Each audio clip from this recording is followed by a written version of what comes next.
Joy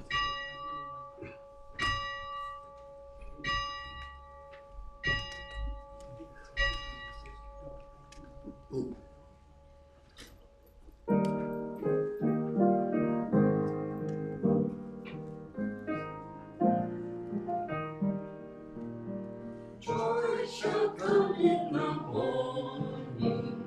Joy shall come in the morning too. Joy shall come in the morning. Joy shall come to you.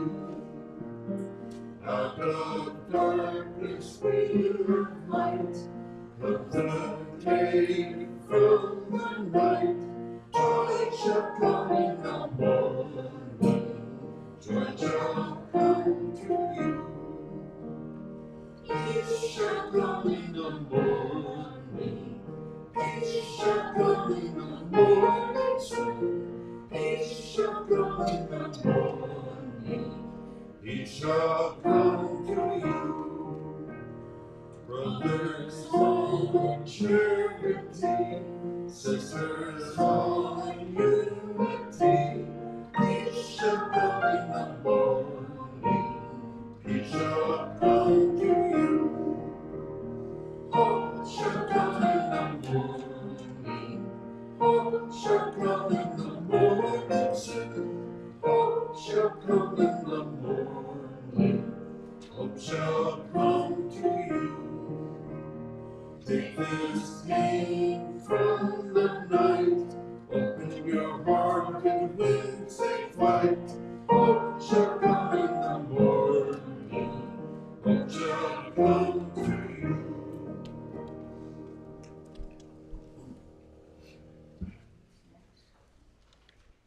Well, I don't know who picked that song out, but joy and peace and hope, that's what we're going to talk about today. You know, living in this world can sure be challenging sometimes. And I don't think there's ever been a life, a human life on this world, on this planet, that has been without challenge. Challenge is all part of it. But if we look a little beyond the challenges and the other experiences we have so much. Well, reiterate, a friend of mine wrote a piece on Facebook a while back, and I shared it with you, but in this country, our poverty line is 31 times greater than the global poverty line. 31 times. And I wonder if we just could spend a little more time every day thinking about gratitude, things that we might be thankful for. We have so much that we take for granted that other people in the world couldn't even dream about having. I used to live down in Belize in a little village right on the northeast corner, right where the Chetumal Bay and the Caribbean meet. And in that little village, there were about 300 residents. I had the only car in the village. Youngsters in that village had no idea, no dream of ever owning a car. They wanted to do something to make some money so they could support a family that they wanted to have. But they never considered having a cell phone or cars. Television was a big thing that some of them had. But we have so much. And the majority of people walking on this earth today can't even imagine how much we have. So I hope all of us can take a little time, remember to be thankful, to feel gratitude. And so it is.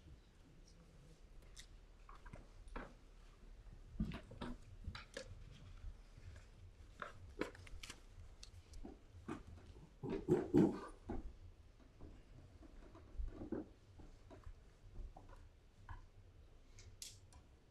morning. Good morning. I think some of you here may know that I've been a golfer pretty much all my life. Been really enjoyed the game. I was able to play 9 holes just a couple of days back in the afternoon with my good friend Hajogawa. We had not played for quite a while actually because he had some injuries he had to get over and I wasn't feeling that chipper. And we finally got together. I was not certain that I myself was going to be able to play very well or very long because my body had been rebelling lately ever since I turned 84, 5, whatever. And it takes a lot when I walk or do something physical. And recently my right shoulder has been bothering me some, so I'm not in the greatest shape possible. But I thought if I went out early and got a good warm up on the driving range, I'd probably be in much better shape to actually play golf with Hodge. Turns out, all that did was to tire me out, even before we teed off the first day. So, we had paid to play 18 holes, and you gotta get your money's worth, right? But by the 4th hole, I was physically dragging, and I kept glancing at Hodge. He was puttering along, he's 93 years old, you know, or older than me, but you wouldn't know it by the way we both walk. Well, by the time we reached the 9th green, I knew I wasn't gonna play the second 9. And I looked at Hodge and he looked at me and I said, "What do you think?" He said, "Yeah, I'm ready to quit too." So we stopped after 9 holes, even though we had paid for 18. And as we were getting our clubs back in the car, I said, "I wonder, should we even try to play again next week or the week after?" "I don't know." So we decided we'd get in touch with each other. So we're not sure. We might actually feel the need to quit playing golf for our own good. So if we do that, I will definitely miss it.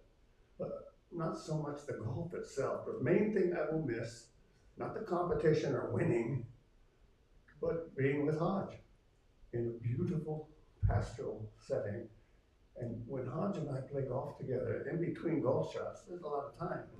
We are most often laughing at something or at each other.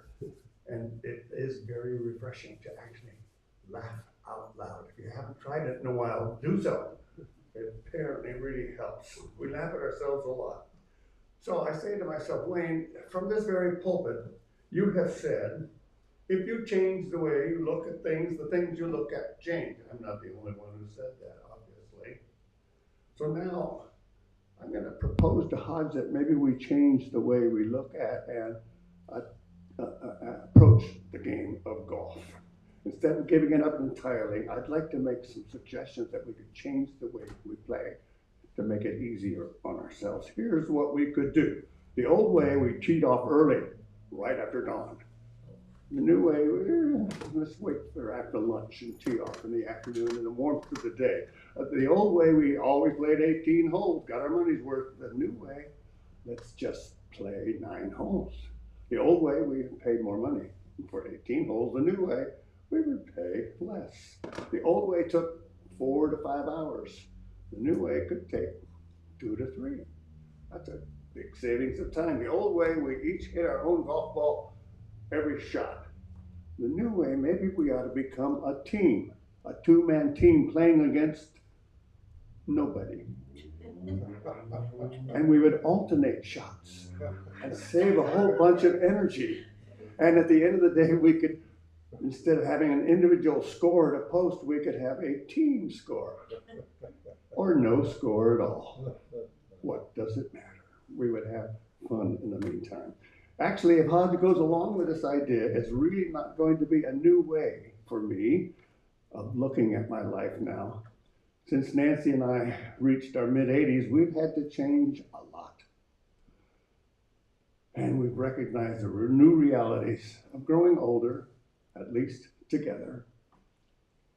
And I found that it pays real dividends for me to realize and accept that since I've changed my mind a lot recently, the things I now have to do are no longer real burdens in my life, and they don't lessen my happiness, but they help create opportunities that increase my joy in knowing that by doing the best that I can, I'm actually making a positive difference in my own life and in Nancy's life as well. Yet I guess I know there's one thing that I won't ever change, and that's my answer to the question I was asked in the ceremony 64 and a half years ago. The question was, and I understand this question has changed over the decades, but back then, this was the question I was asked. Do you promise to love, honor, and cherish Nancy in sickness and in health for as long as you both shall live? My answer then was, I do. I have. I will. Namaste.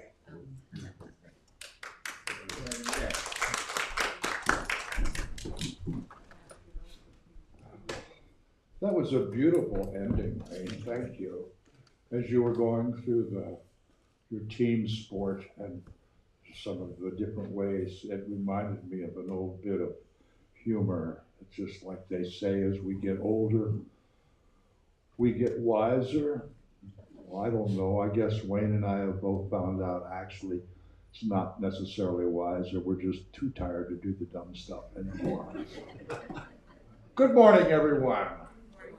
What a chilly morning we are having. We have started this year off like gangbusters. Truly, our board met this morning. We are just oozing with enthusiasm and energy. And a lot of great things are coming. On the back table back there, you will see this colorful little piece of paper, and we have work days scheduled for the next 6 months. Parties. And what? Parties. Parties, I'm sorry, work parties. That says you're invited to Church of the Oaks work parties. Experience the joy of stewardship. And they start around 9-ish and they go till noon-ish or whenever. It's just, and every month there's going to be one, so we'll be back there. Next Saturday is the first one. We're going to be kind of doing inside-y kind of stuff for the most part. It's supposed to be kind of a rainy week, so it's still pretty chilly. And so we'll be doing inside-y stuff, and we have a motto here. It's one of the things that we say when we become members. We share our time, talent, thought, and treasure. And it makes no difference what your talent is. There's something you can do. We're going to be sweeping and cobwebbing and changing some hinges and painting, and who knows what all we're going to do. But there's something for everyone, and when we get together for these work days, you just have to be there and see. There's a joy that happens when you're working together for the good of the whole. And it's incredible. So anyway, you're all invited, and the sheet is on the back table, but this coming Saturday at 9-ish, there'll probably be coffee and donuts, who knows, but there will be something like for everyone. Let me do the announcements first for our normal things. Thursday morning, 9:45. Where's it going to be at? 10 a.m. and it's at the Valley Village Clubhouse. Okay, 10 o'clock, the ladies' spiritual book study from 10 till whenever. 2 what? Noon. Noon, okay.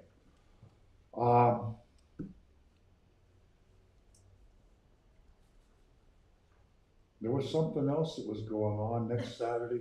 I'll just talk about some other things in the meantime. Our board has decided to do something. I'll tell you a little story how this all came about. One of the people that comes here gave us a little donation of $3,000 a little while back and said, this is for something you've been wanting to do, a project or something. And we've been trying to get a 501c3 tax code determination for a long time. We were incorporated in 1907. They never even started the IRS till 1913, and they never came up with a 501c3 classification code until 1954, part of the Revenues Act. Am I correct, Wayne? Somewhere around there. Yes, sir. So, one of the perks we have for being an actual 501c3, we are a nonprofit church. Our tax number is good. We are a deductible donation.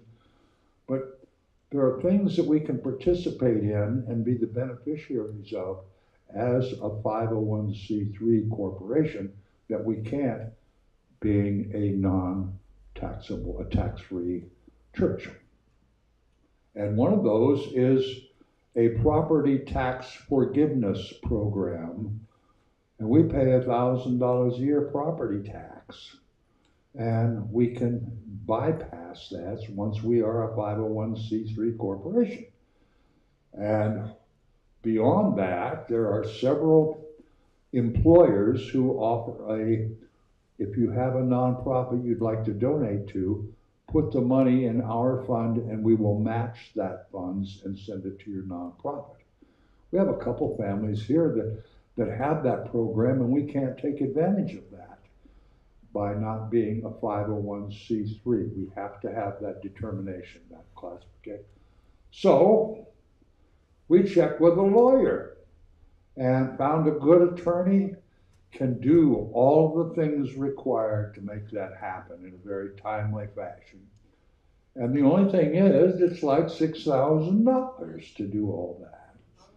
So if anybody would like to help us, we have a $3,000 nest egg for that particular project. If anybody'd like to help with it, hey, it would be a great investment in our future goings on, if we will. So I'm so pleased, and our board voted this morning to proceed with this operation. So we're going to call them tomorrow and get the thing started. So I'm just pleased, and thank you very much, board. Just really, really a great thing for our future. What else do we have going on? Bingo. We thought we might have a little problem with the little machine that pops up the balls. And I took the motor out and it was sluggish. It says oil every 3 months. I know for a fact it has not been oiled in 30 years. I know. I put a little penetrating oil in it and let it soak and put a little oil in it, turned it on, boom, took right off. So all I gotta do is put it back together, and the board is working on making that start up. So it'll be pretty soon. We'll let you know in plenty of time. Well, we'll have flyers and we'll have everything you need, Bonnie. Thank you. What else happened? Am I forgetting anything? Just remember to feed the food barrel in the hall, and the long-term kind of things that would be really useful as protein. So peanut butter, canned tuna, canned chicken, other canned meats would be really useful. The shelf stable, nothing expired. And for those of you that shop at Rayleigh's or Oliver's, and I think Safeway's got it too. They have a thing you sign up with, and it gives us a 3% kickback of everything you spend at their store. And they send us a check once a month. So that's a really nice little bonus. Any other announcements? I'm really neglecting to remember something. It's just bugging me. Anyway, we'll just go on with it. Does anybody know of anybody who could use some light in their life? Some prayer? There's a lot of people really going through dark times. I know Ron could use our prayers and our life and our light and our energy. Anybody else say a name? Catherine? All right. Patrick. Mm-hmm. Gil. Kira. Bridget. Rex. Charles. All of us know people. So let's address our love and our light and our energies to the names we heard this morning and send them in the highest good, our energy and our light.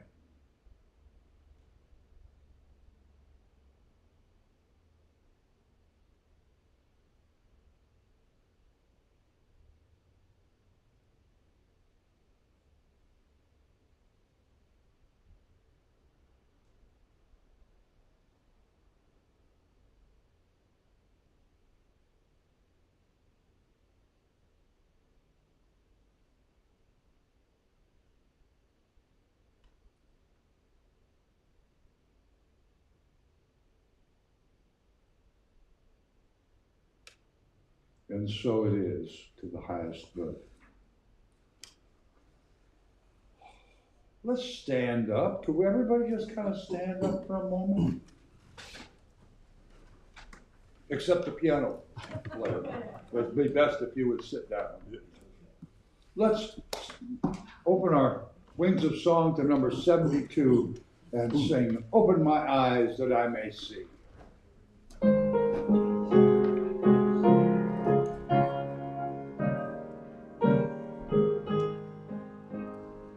Open my eyes that I may see glimpses of truth that pass for me. Place in my hands the wonderful key that shall unclasp and set me free. Silently now I wait for thee, ready, my God, thy will to see.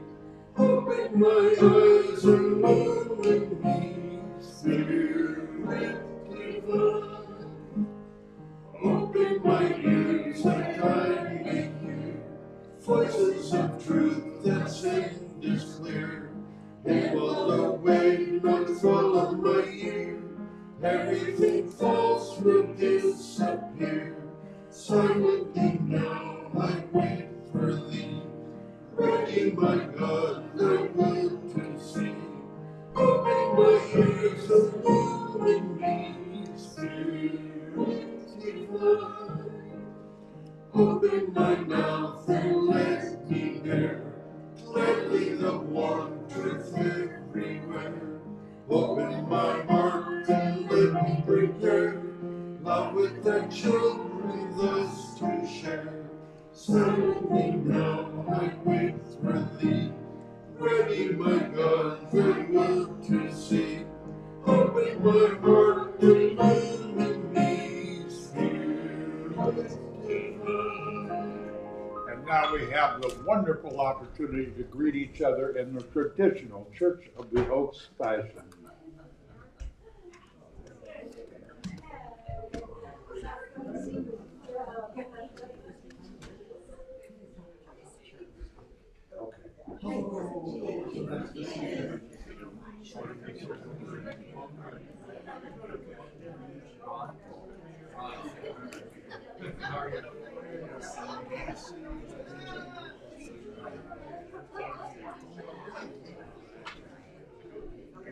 Hello, I'm Patrick.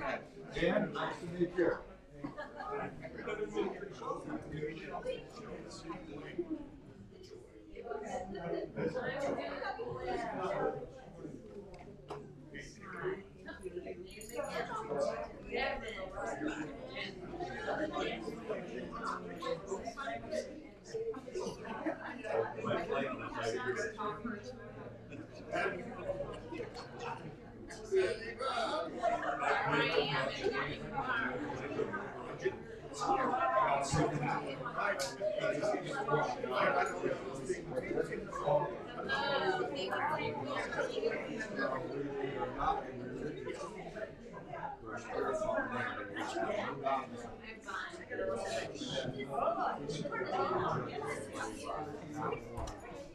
Strange how that works out. You're welcome. You're always welcome. Just a guy to make this stuff.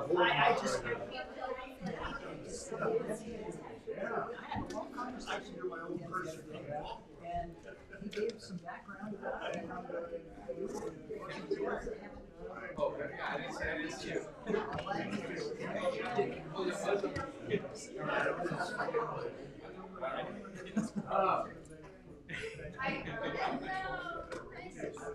Yeah, we got 12 meetings a week here.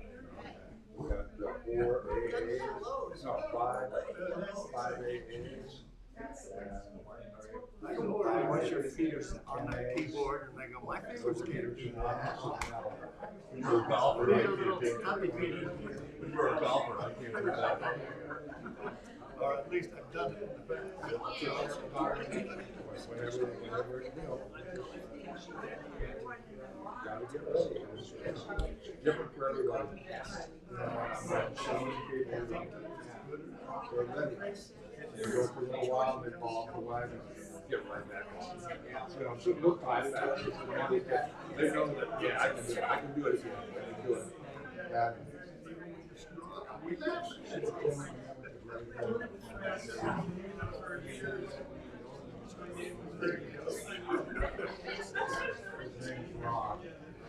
And just work on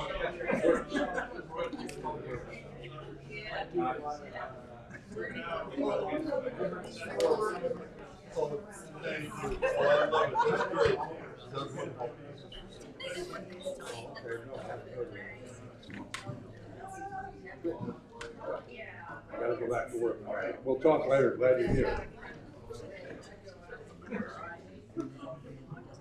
That's it. That's in my plane or my computers. You need to do a little more about Yeah, geez.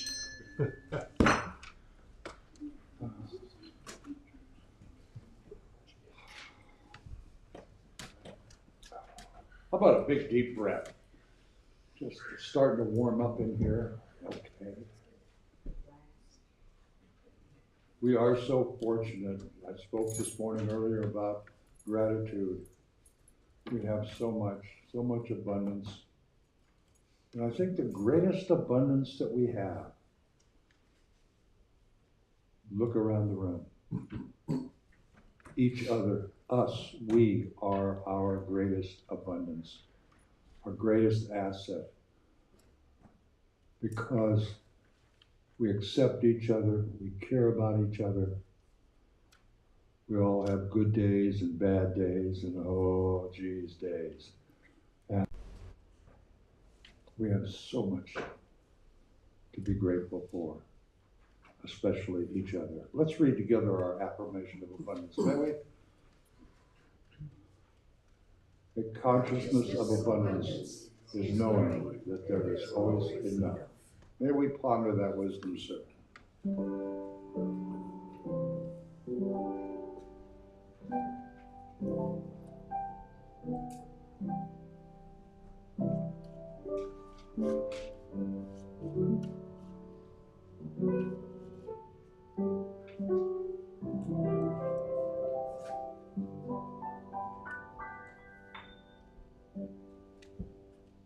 Thank you, Michael. As we prepare for our meditation this morning, let's sing together Only Believe, number 152 in the Wings.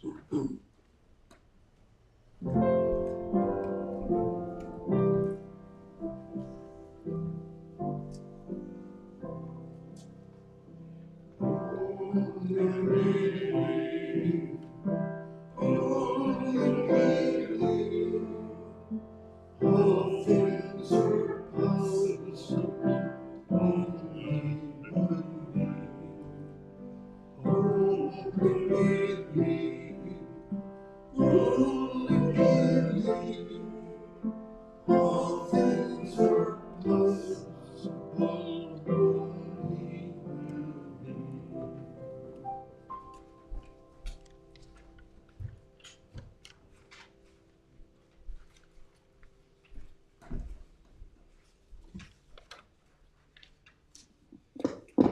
Good morning. Good morning, Fran. Let's take several long, deep breaths.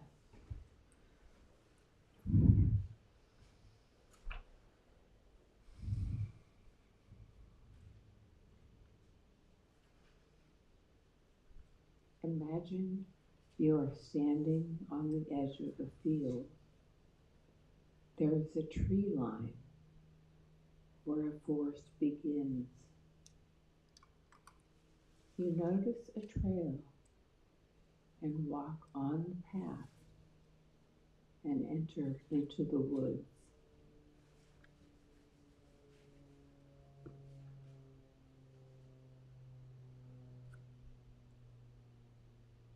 The light in the forest cascades down through the leaves in a soft spray of light.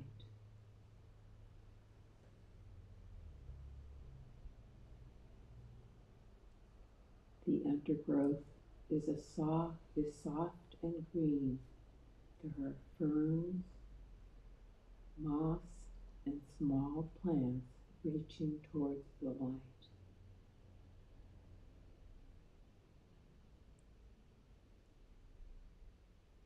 The upper canopy of the trees covers you like a stained glass roof. The light green leaves against a light blue and white sky create a soft light. It is gentle and soothing.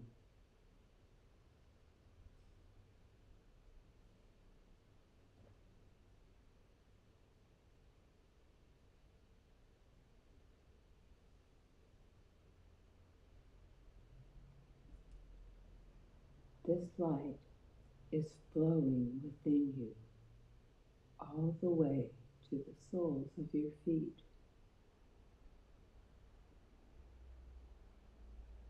It is as if you are grounded and supported like a tree with roots of light.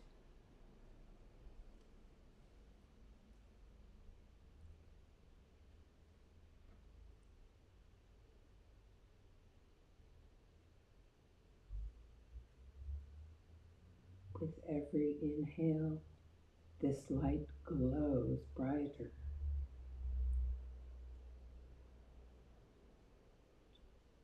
With every exhale, this light, send this light to everyone here.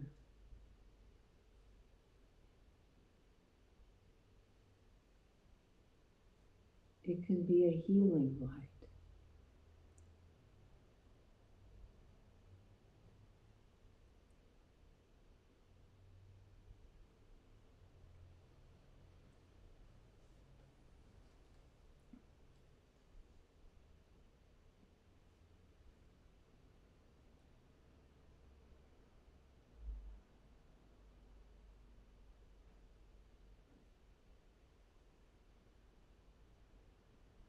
And send this light out into the world. Namaste.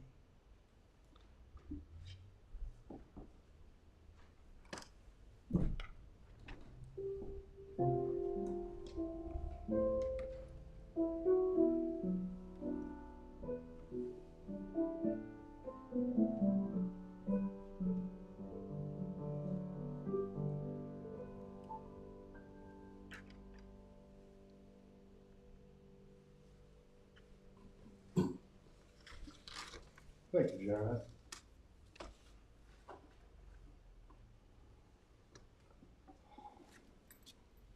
I don't watch a lot of news, but I'll go through YouTube, just, you know, how it goes across, there's all kinds of things. I was going through earlier this week, this Social Security is gonna be cut, and your payments are gonna be late from now on. That kind of freaked me out, so I watched it, and it was like, oh, didn't turn out to, I don't think it's going to affect me. But for a few minutes, I was very outraged. And then I sat down and I said to myself, I refuse to let this moronic chaos going on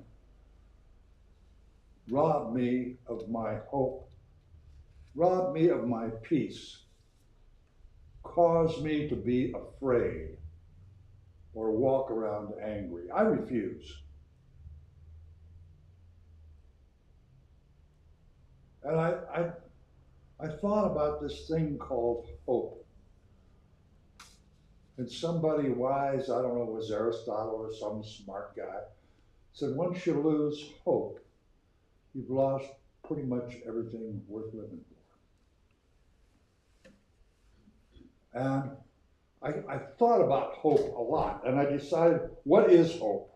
Define it. I researched it.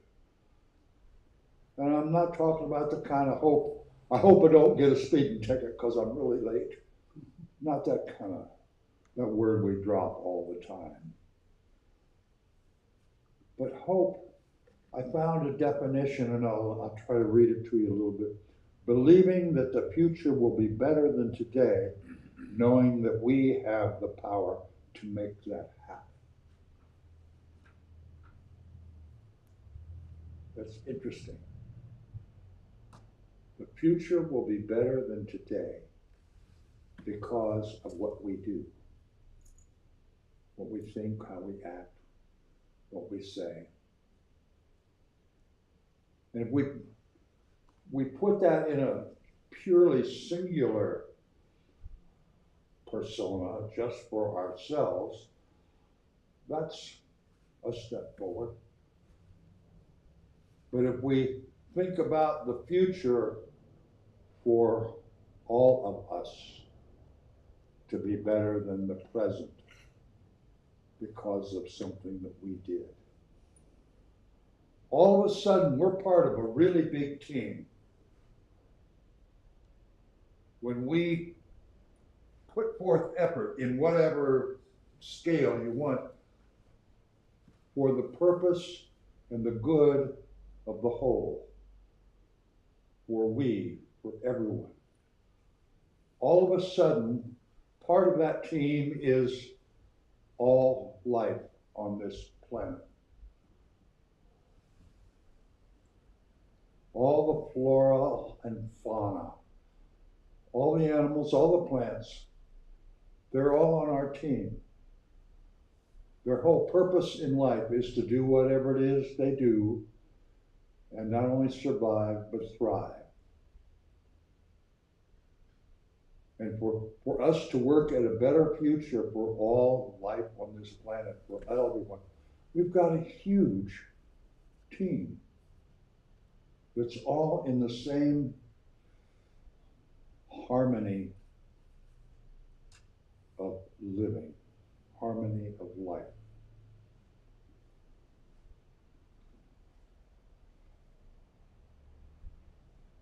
I don't think that hope is a feeling or an emotion. I think hope is a choice of thinking, of acting.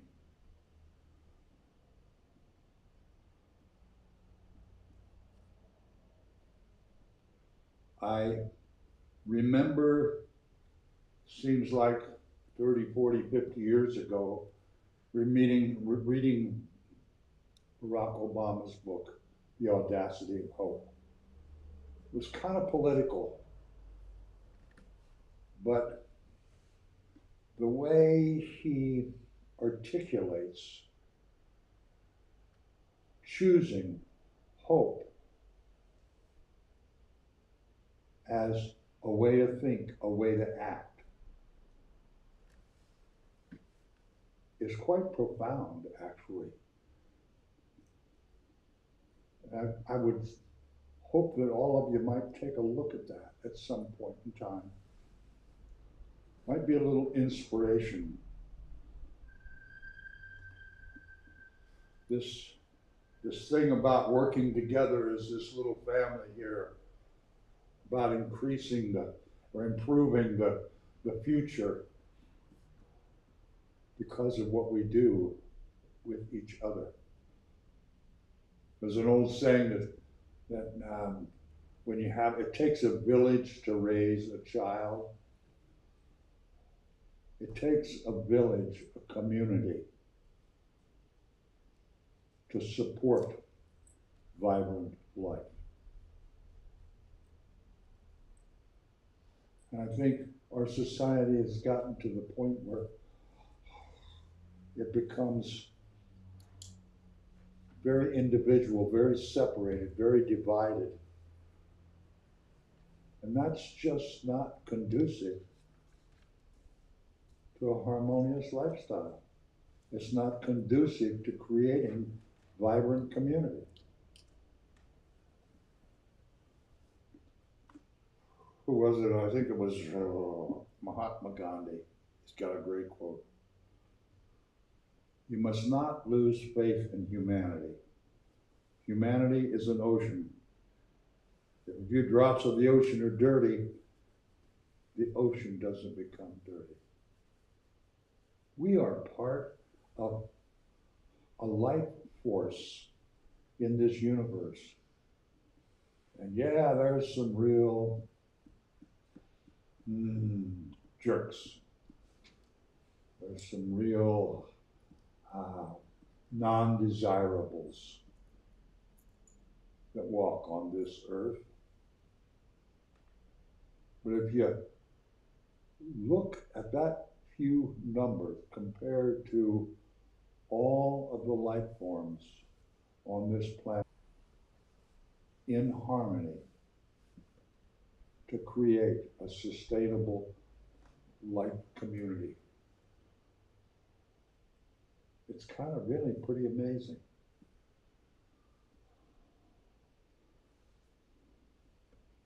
This thing called hope, getting past anger and fear and concentrating on building a better future. I think it takes practice, just like meditation, just like feeling more gratitude. If you want to have a healthier body, you go to the gym, and you don't go once a month for 10 minutes.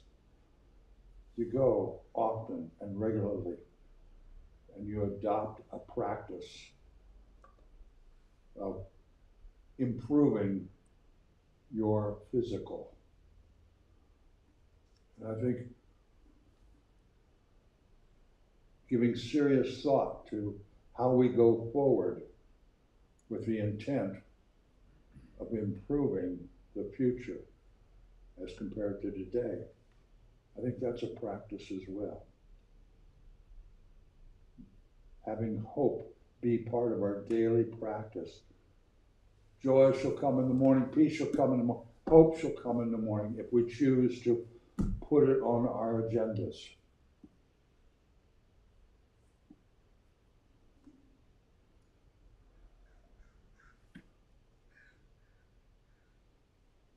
The Dalai Lama said, I find hope in the darkest of days and focused in the brightest. I do not judge the universe. We just judge each other. That's what we do.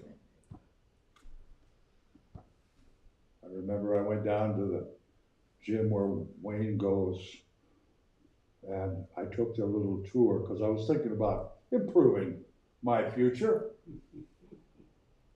And they had like 75 different machines and all. And this little gal that was giving me the tour, she said, well, would you like to talk with a personal trainer and develop a schedule? I said, no, I'm not that much into this. I'm just trying to improve a little bit. I just stopped smoking cigarettes. And I was going, and I said, do you have like one machine here that would kind of perhaps make me a little more attractive to the ladies about my age? And she looked at me up and down. She said, quite frankly, sir, I think that would be the ATM out in the lobby.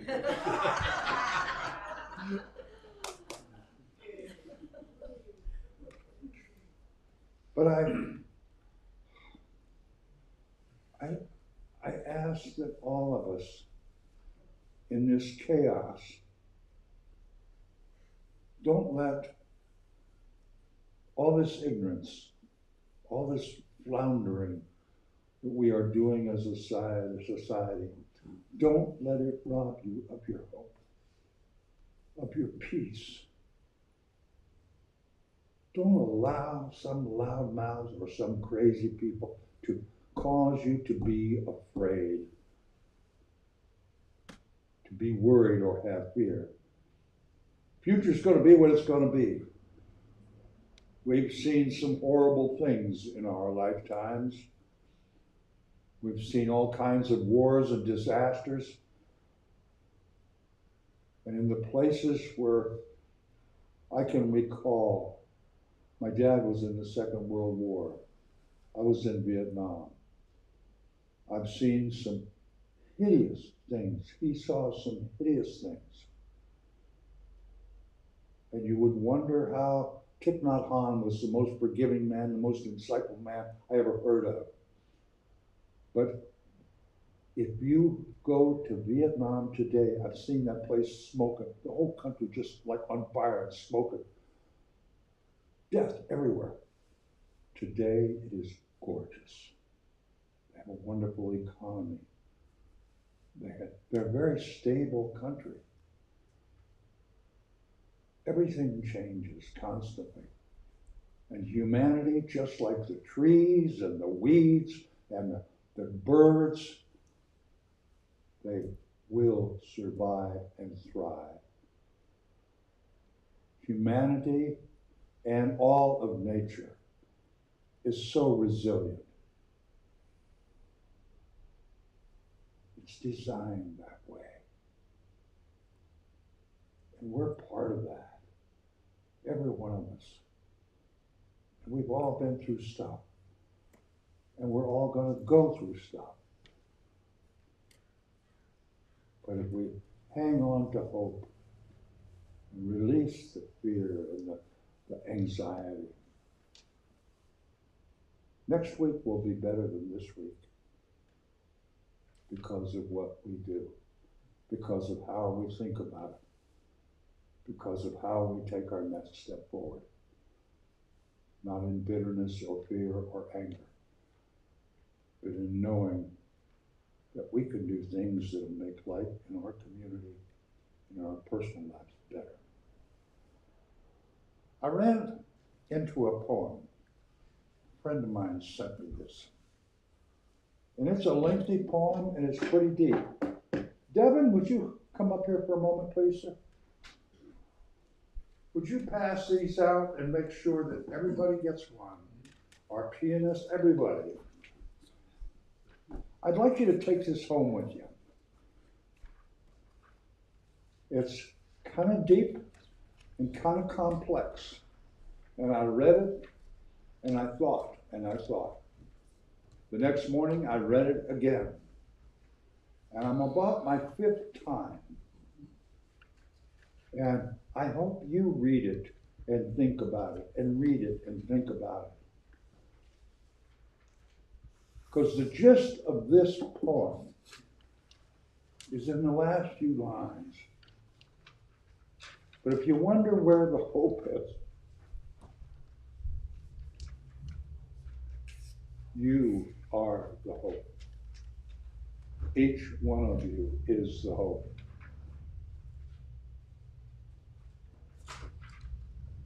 So that's all I'm going to say today. Don't lose your hope. Don't lose your faith in humanity. Stay focused on living your best life and being part of this village of Church of the Oaks in California, of the citizenry of the world. We can do better. And the better will come because of what we do. So, we haven't sung a song for a very long time.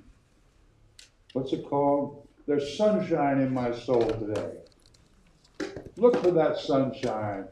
Past all the chaos going on in our world. inside you there is the light of the divine. And that's sunshine. Let's spread it around. Let's stand and sing There is Sunshine in My Soul together.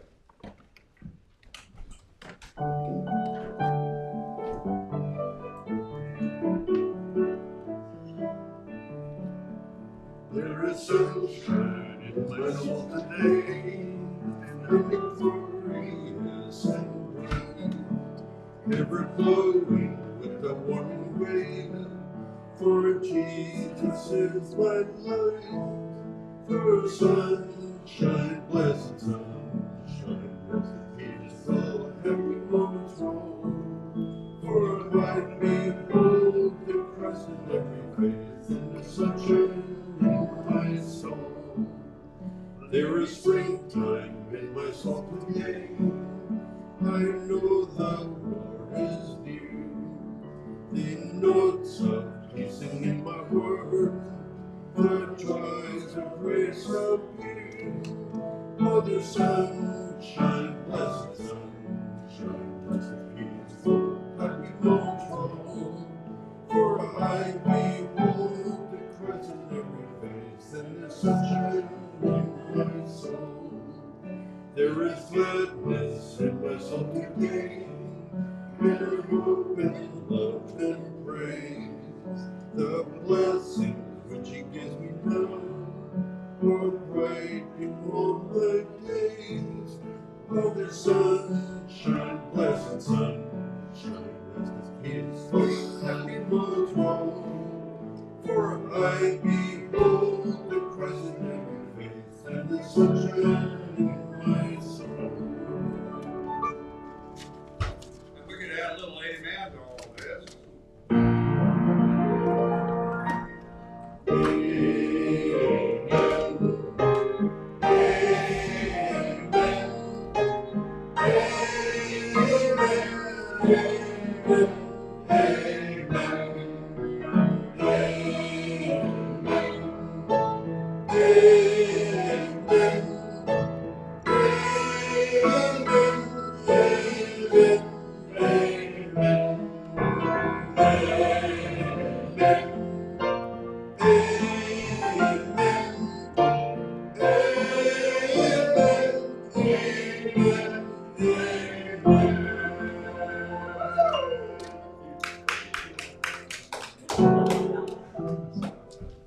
I'm sorry.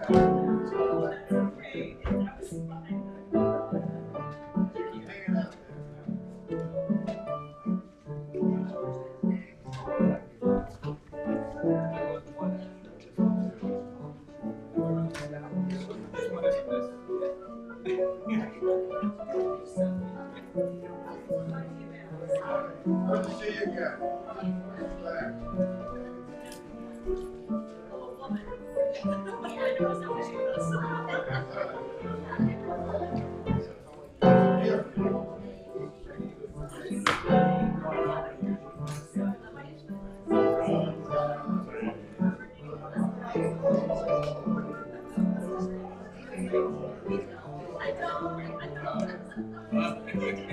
Thank